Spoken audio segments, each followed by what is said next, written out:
Olá, meu amigo, minha amiga, de antemão quero lhe dizer que eu estou muito feliz e agradecido por tê-lo comigo em mais um capítulo da nossa jornada estudando Jesus Cristo através das Sagradas Escrituras. E neste em questão nós vamos estudar este que está na sua tela aí, cujo título é A Justiça de Deus na Salvação do Homem. Aqui nós temos duas imagens bastante interessantes. Esta aqui simboliza a justiça, onde nós temos a balança e a espada. A balança para medir com equidade e a espada para ser colocado sob aqueles devedores. E aqui nós temos uma outra imagem muito marcante, bastante interessante, aonde diz que o problema do homem é o pecado e a penalidade do homem é a morte. E ele está caminhando, o ser humano está caminhando para a morte e o que é pior, a morte eterna. Mas a boa notícia, evangelho quer dizer boas novas, boa notícia.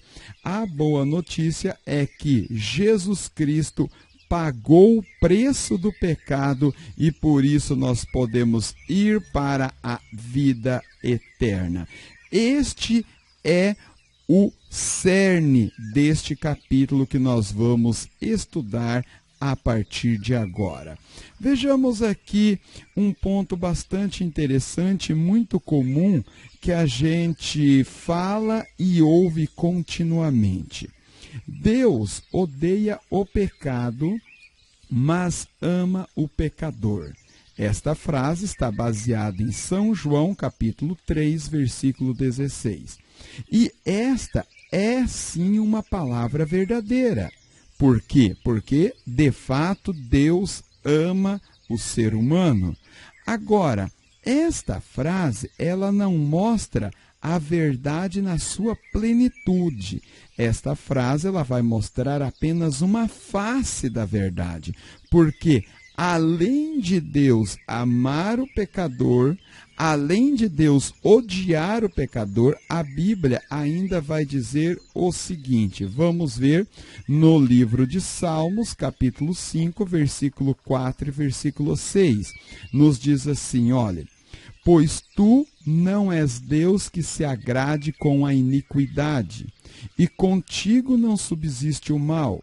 Os arrogantes não permanecerão na tua presença. Agora veja só o que está dito aqui nesta palavra, que também é a Bíblia Sagrada e constitui a palavra de Deus.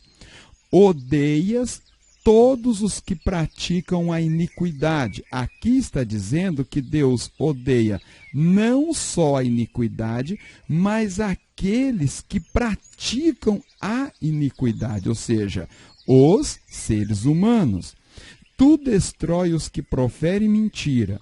O Senhor abomina o sanguinário e o fraudulento. Então Deus, ele não só abomina, ele não só odeia o pecado, como também aqueles que praticam o pecado e a iniquidade. Provérbios capítulo 8, versículo 17 também nos diz assim: eu amo aos que me amam, e os que cedo me buscarem me acharão. Ou seja, esta palavra está dizendo que Deus ama aqueles que o amam, não meramente o homem pecador. Observe este ponto interessante. Veja o que Jesus Cristo também diz no Evangelho de São João, capítulo 14, versículo 23. Jesus respondeu e disse-lhe: se alguém me ama, guardará a minha palavra. Meu Pai o amará. Viremos para ele e faremos nele morada. Então, repetindo, meu caro amigo, minha cara amiga, Deus, ele ama o pecador? Ama.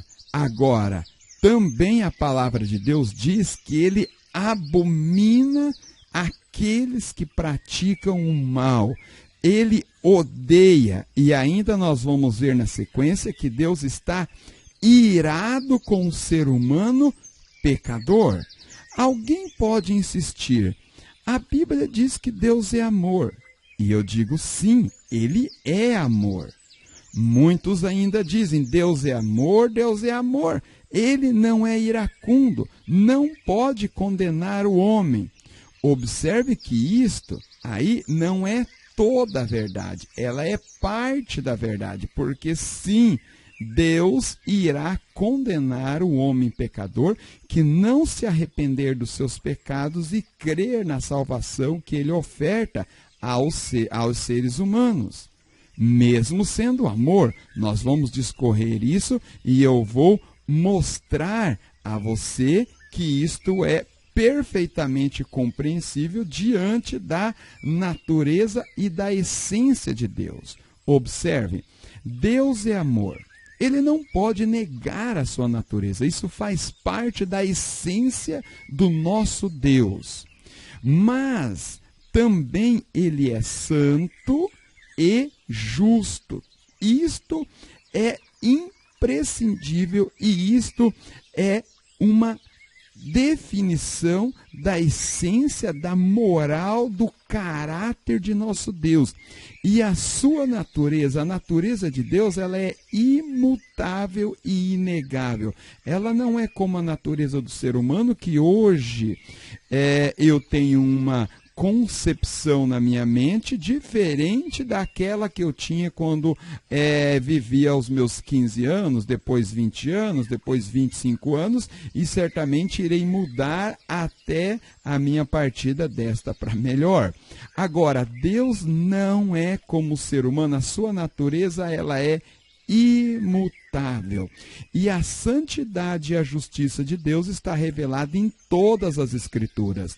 Em Êxodo capítulo 3, registra o episódio em que Moisés está pastoreando as ovelhas do seu sogro Jetro, e ele no Monte Horebe tem uma visão de uma sarça que se queimava, mas não se consumia. E ele, virando-se para lá, dirigiu até a sarça, querendo ver aquela maravilha. E então Deus, do meio daquela sarça, brada a Moisés, dizendo: Moisés, Moisés, tire as sandálias dos seus pés, porque o lugar em que estás é santo. Ou seja, eu sou santo, aonde eu me estabeleço, eu santifico, torna-se santo, e todos aqueles que querem estar à minha volta, junto de mim, também precisam atentar a este ponto imprescindível que é a santidade. Outro exemplo, no tabernáculo, na tenda em que Deus pediu para Moisés construir com o povo, aonde ele iria habitar junto ao seu povo, para adentrar no lugar mais reservado, onde chamava-se Santo dos Santos, aonde Deus se manifestava ali uma vez ao ano, mediante circunstâncias extremamente delicadas, que pode ser muito bem estudada na nossa sequência aí sobre o tabernáculo, no nosso mesmo capítulo aqui.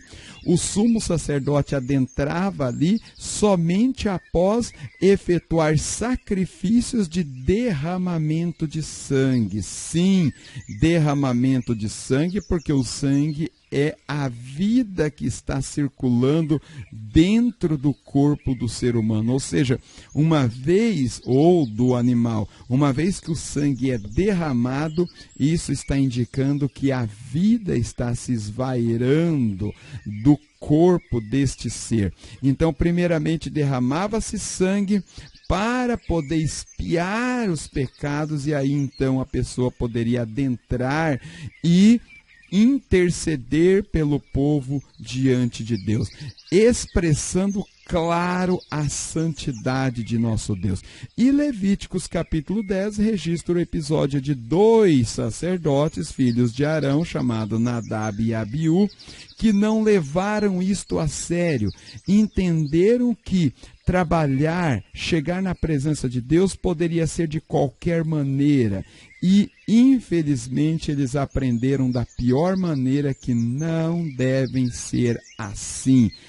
O proceder deve ser com reverência, com temor e com santidade. Eles foram fulminados pelo nosso Deus por não levar a sério a santidade e a justiça dele, do Altíssimo.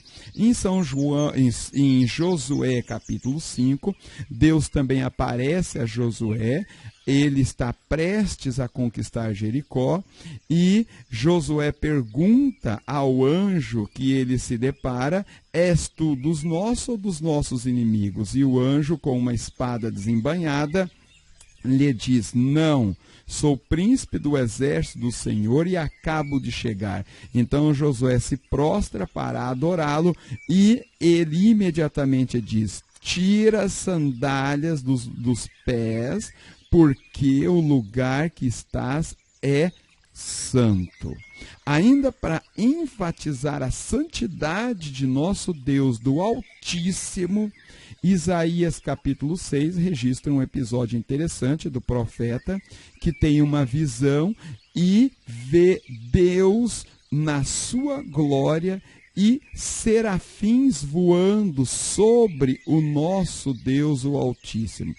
Esses serafins, eles expressam muito bem também a santidade ao nosso Deus, porque diz que com 2 asas eles cobriam o rosto, indicando santidade. Eles, diante de Deus, eles são santos e precisam permanecer santo. Com 2 asas eles cobriam os pés, que indica reverência, e com 2 voavam, que indica, poderíamos indicar aí, trabalho, efetuando alguma atividade ao nosso Deus. Então, já fica aqui essa aplicação. Para nós efetuarmos algo ao nosso Deus, nós precisamos ter santidade, reverência, e aí então poderemos fazer algo a Ele.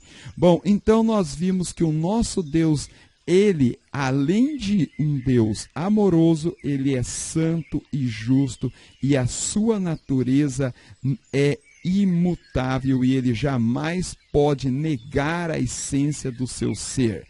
Agora, a santidade do Altíssimo é o que mais define o seu caráter. É o que difere o nosso Deus, o Deus Criador dos céus e da terra, dos falsos deuses. Porque os falsos deuses, eles não têm o mínimo escrúpulo, a mínima preocupação com este item que é a santidade.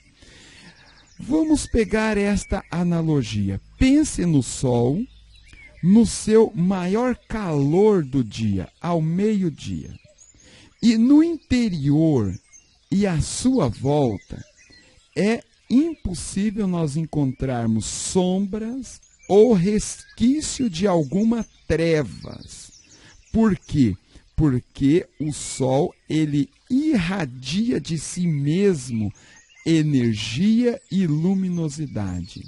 Assim nós podemos comparar ao nosso Deus, que Ele mesmo se compara ao sol da justiça. Diante de Deus, não. Assim como no interior e à volta do sol não há trevas, diante de nosso Deus e à volta de nosso Deus não há treva alguma. E as trevas aqui seria simbologia do pecado, daquilo que é mal. O nosso Deus habita numa luz inacessível ao homem, como a própria Bíblia Sagrada nos diz. Agora, isto nos conforta, sim, porque nós temos um Deus santo e justo, e Ele nos concede vida, nos salva, assim como o sol. O sol, com a sua claridade, ele nos salva porque ele nos ilumina e gera, faz com que a vida ela se mantém e se regenera em nosso planeta. Mas também o sol pode nos ferir e nos condenar. Quantos não sofrem com câncer de pele? Quantos não têm a sua retina queimada em exposição demasiadamente ao sol? E isso está muito representado na Bíblia num episódio que é a conversão deste homem chamado Saulo de Tarso. Ele, indo no caminho para Damasco, ele se deparou com esta glória, com esta luz do Altíssimo e se atreveu a olhar a ela. Imediatamente este homem caiu cego. Caiu cego diante da glória de nosso Deus, diante de Jesus Cristo que se revelou ali a Saulo de Tarso. Bom, então, nós vimos que a natureza, a essência do caráter de Deus, além de amor, é santidade e justiça também. Agora vamos ver qual é a condição do homem. Isaías, capítulo 1, versículo 4 até o 6, nos dá uma descrição da nação de Israel, mas que é perfeitamente aplicável à condição do ser humano. Veja só, ai desta nação pecadora, ou seja, ai deste homem, desta mulher, desse ser humano pecador, deste povo carregado de iniquidade. São descendências de malfeitores, filhos que praticam o mal. Rejeitaram o Senhor, desprezaram o Santo de Israel, voltaram para trás. Porque também vocês insistem em ser castigados? Porque continuam em rebeldia? Toda a cabeça, veja só a situação do ser humano, toda a cabeça está doente. Todo o coração está enfermo. Desde a planta do pé até o alto da cabeça não há nada são, a não ser feridas, contusões e chagas abertas. Umas e outras que não foram limpas, nem atadas, nem tratadas com azeite. O ser humano é retratado como um homem completamente coberto de feridas, tumores, chagas, que representa o pecado. Os pensamentos, as obras, as práticas, as palavras são todas palavras que ferem a santidade de Deus. Pensam em vingança, pensam em violência, pensam em sensualidade, pensam guardam mágoas, rancores em seus corações, proferem palavras abomináveis. Este é o quadro, a condição do ser humano. Ainda, Salmo número 5, versículo 9, nos diz assim: o íntimo deles, o íntimo dos seres humanos, está cheio de crimes. A garganta deles é sepulcro aberto. Agora, vamos continuar vendo ainda mais a condição do ser humano. Isaías, capítulo 64, versículo 6, nos diz assim: mas todos nós somos como um imundo, e todas as nossas injustiças como trapo de imundícia. Todos nós murchamos como a folha, e as nossas iniquidades, como um vento, nos arrebatam. Observe que as nossas justiças, a palavra de Deus diz, que são como trapos de imundícia. Pense em um pano onde foi efetuado a limpeza das sujeiras que um animal doméstico faz dentro de sua casa. Urina, fezes, você limpa. Aquilo ali representa as nossas justiças. Aquilo que nós nos gloriamos em dizer aos outros que fazemos, somos e acontecemos. Aquilo para Deus é como um trapo de imundícia. Romanos capítulo 3, versículo 10 ao 12 está escrito: não há justo, nenhum sequer. Não há quem entenda, não há quem busque a Deus. Todos se extraviaram, a uma se fizeram inúteis. Não há quem faça o bem, não há nenhum sequer.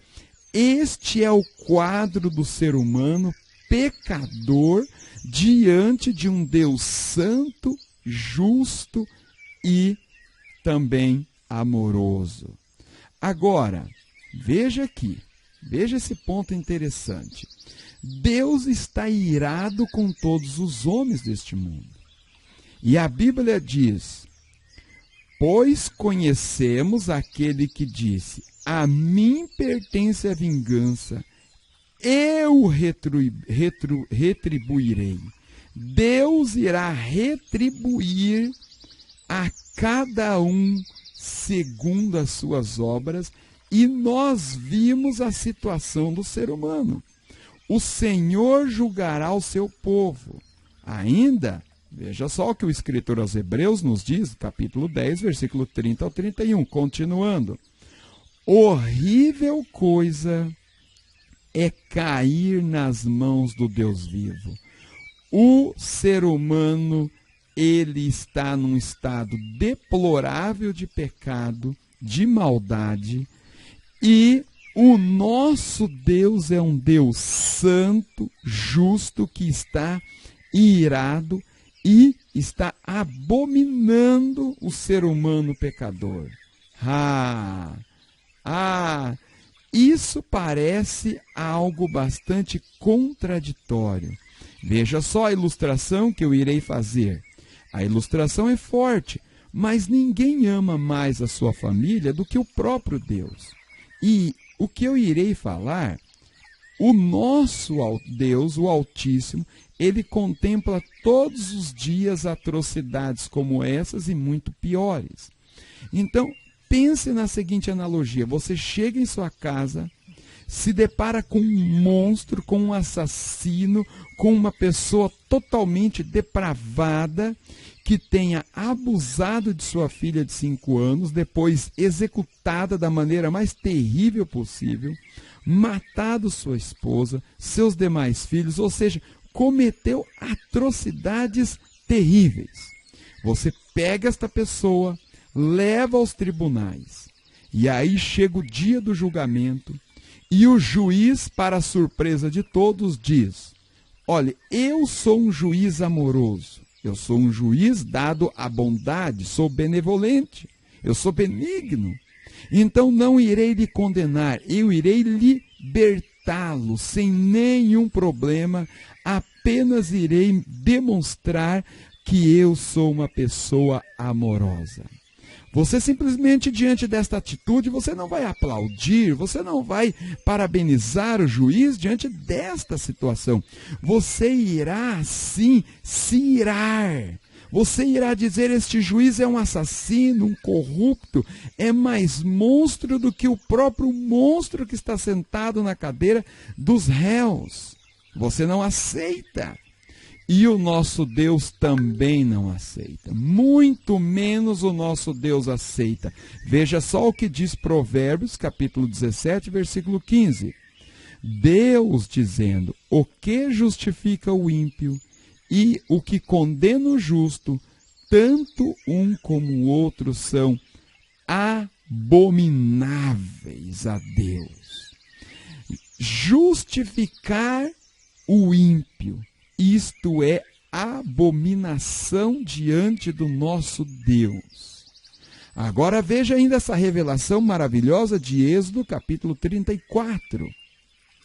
O Senhor passou diante de Moisés e proclamou: o Senhor Deus compassivo e bondoso, tardio em irar-se, e grande misericórdia e fidelidade, que guarda a misericórdia em 1000 gerações, que perdoa a maldade, a transgressão e o pecado. O nosso Deus perdoa todo e qualquer pecado. Isso é maravilhoso. Agora veja a sequência da leitura. Ainda que não inocenta o culpado. Como pode como pode? Parece contraditório, parece um quadrado redondo. Como pode Deus, santo, justo, que não justifica o ímpio e abomina o homem ímpio, como pode Deus ainda assim perdoar um homem que é um monstro, o ser humano que comete atrocidades terríveis? Veja que entender isto é o coração do Evangelho, é a essência do Evangelho revelado na pessoa de nosso Senhor e Salvador Jesus Cristo. Vamos entender então exatamente isto.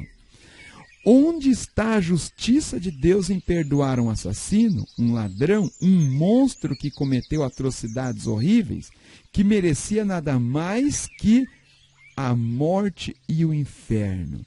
Palavras como essa de Romanos capítulo 8, versículo 1, que diz: portanto, agora nenhuma condenação há.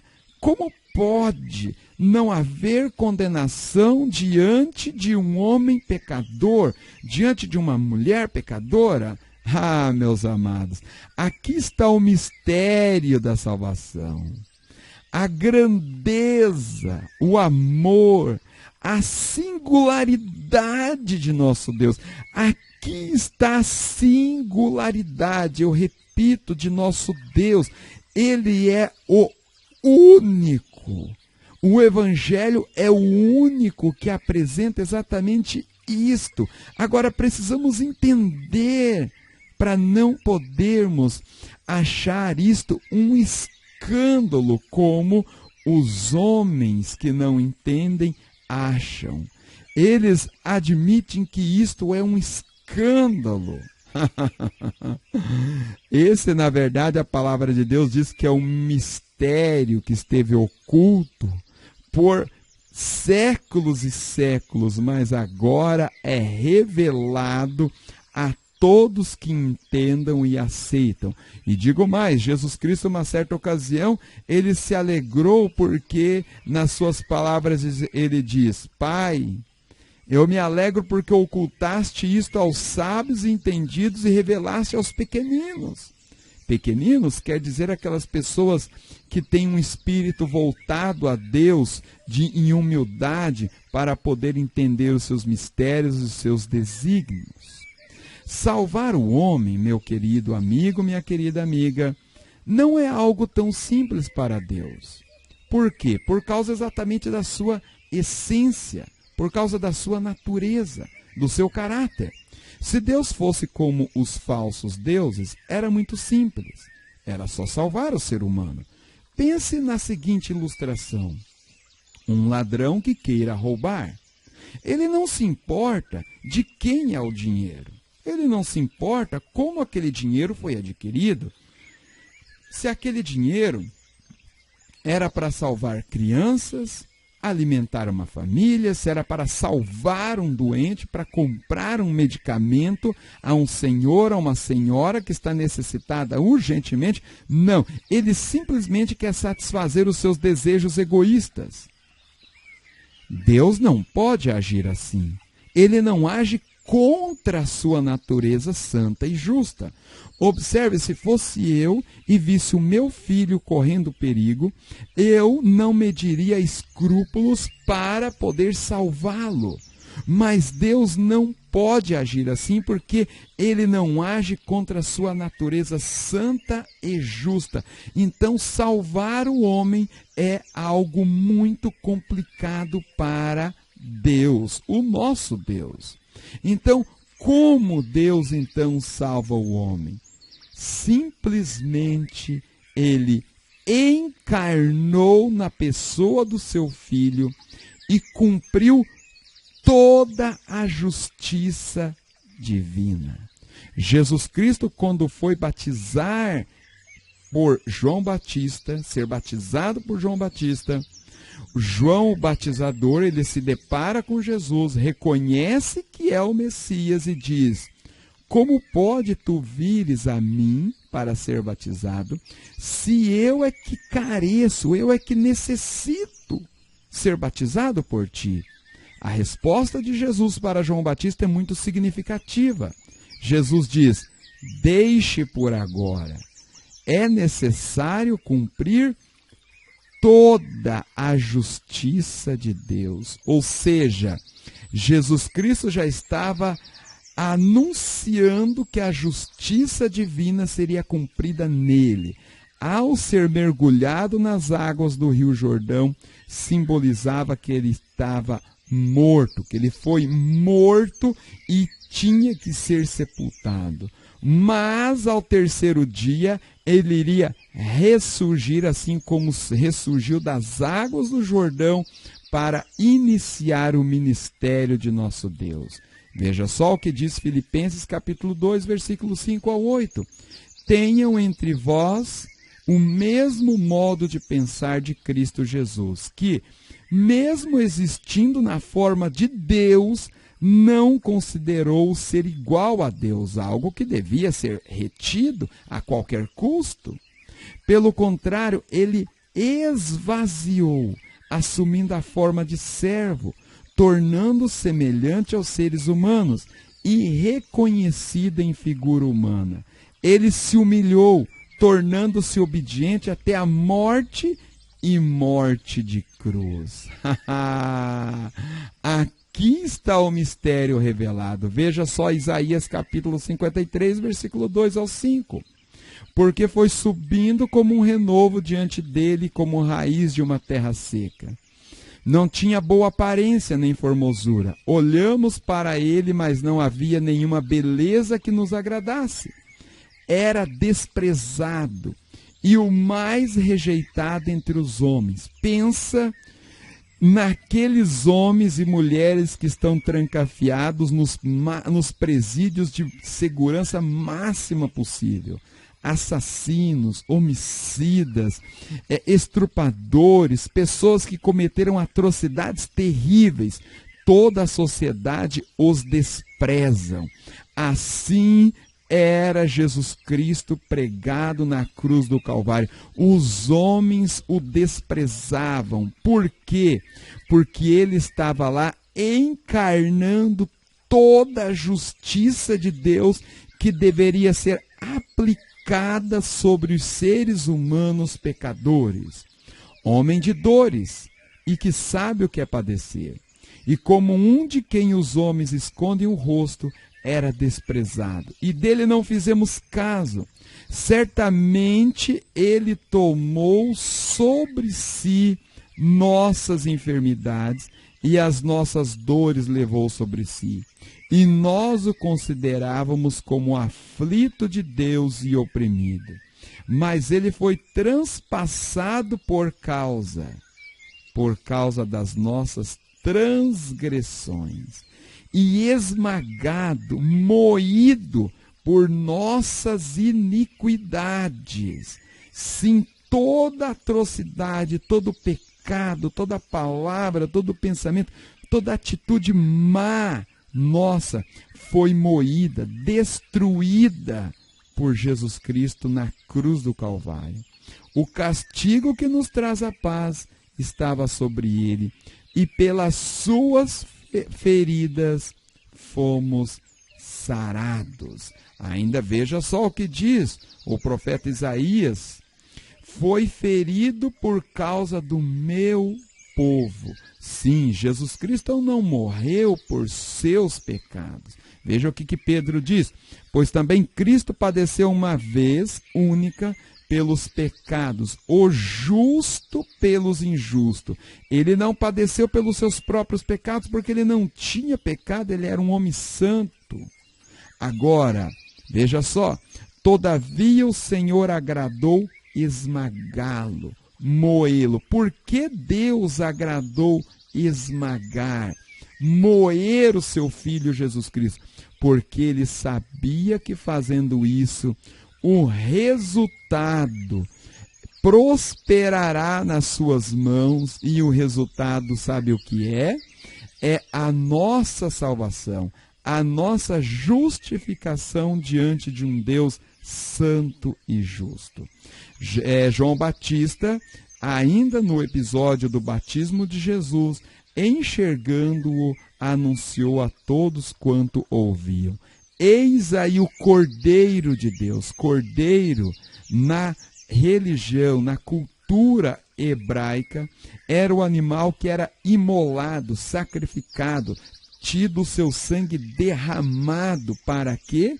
Para expiar os pecados. Agora, Jesus, como Cordeiro de Deus, ele tira, ele arranca o pecado do mundo. Ah, meu querido amigo, minha querida amiga, isto é bastante significante. Isto é muito importante.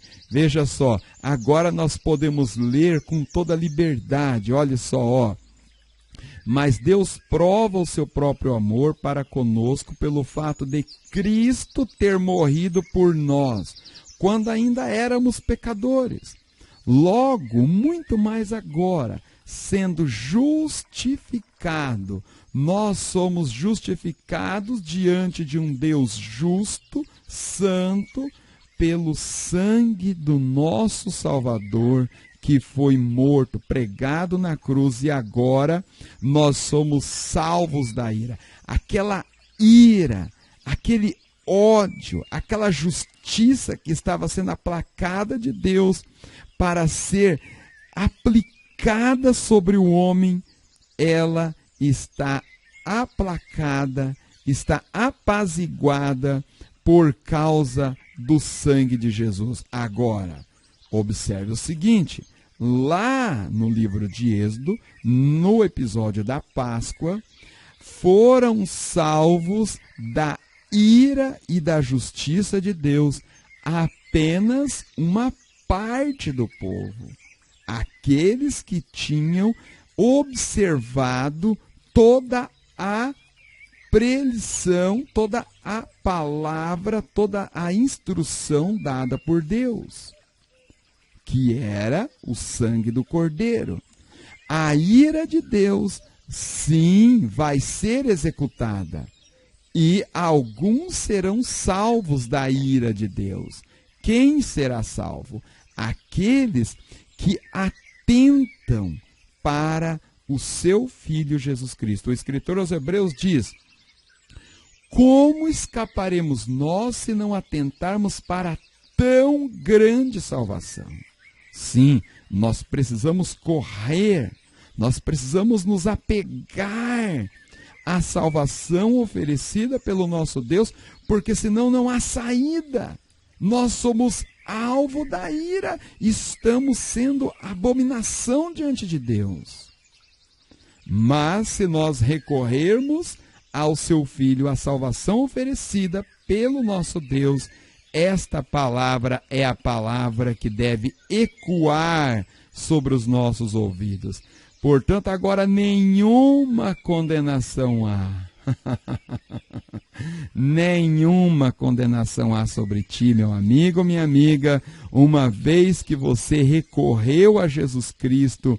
E veja só o complemento da palavra: que estão em Cristo Jesus, que não andam segundo a carne, mas segundo o Espírito Santo. Eu estou concluindo e dizendo o seguinte: salvação para Deus é algo complicado. Não é algo simples por causa da sua natureza, da sua essência.